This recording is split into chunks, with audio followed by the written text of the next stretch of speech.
शरद पवार गुट के प्रमुख प्रवक्ता महेश तपासे ने अजित पवार को लेकर बीजेपी पर कई गंभीर आरोप लगाए हैं। आज कल्याण में मीडिया से बात करते हुए तपासे ने कहा कि बीजेपी अजित पवार को विधानसभा से बेदखल करना चाहती है और इसके लिए उन्होंने आत्ममंथन शुरू कर दिया है। साथ ही तपासे ने ये भी कहा कि बीजेपी ही वो पहला संगठन है जिसने अजित पवार पर आरोप लगाए।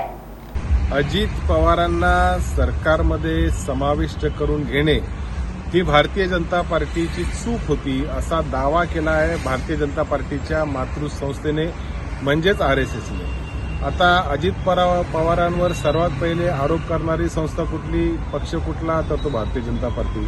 त्यांना जेलमध्ये पाठवणार हे म्हणणारे नेते कोणतं? भारतीय जनता पार्टीचे नेते देवेंद्र फडणवीस। राष्ट्रवादी नॅचरली करप्ट पार्टी आहे असं म्हणणारे कोणतं? देशाचे पंतप्रधान नरेंद्र मोदी। आणि असं असताना देखील अजितदादांना भारतीय जनता पार्टीने समावेश करून घेतलं सरकारमध्ये आणि त्याच्यामुळे महाराष्ट्रासह एक देशामध्ये भारतीय जनता पार्टीची पिछेहाट झाली असा दावा आरएसएसने केलाय।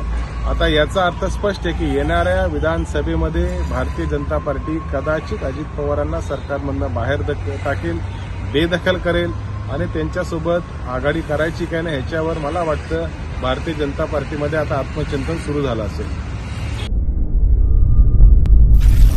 नागपुर समय, गली से दिल्ली तक।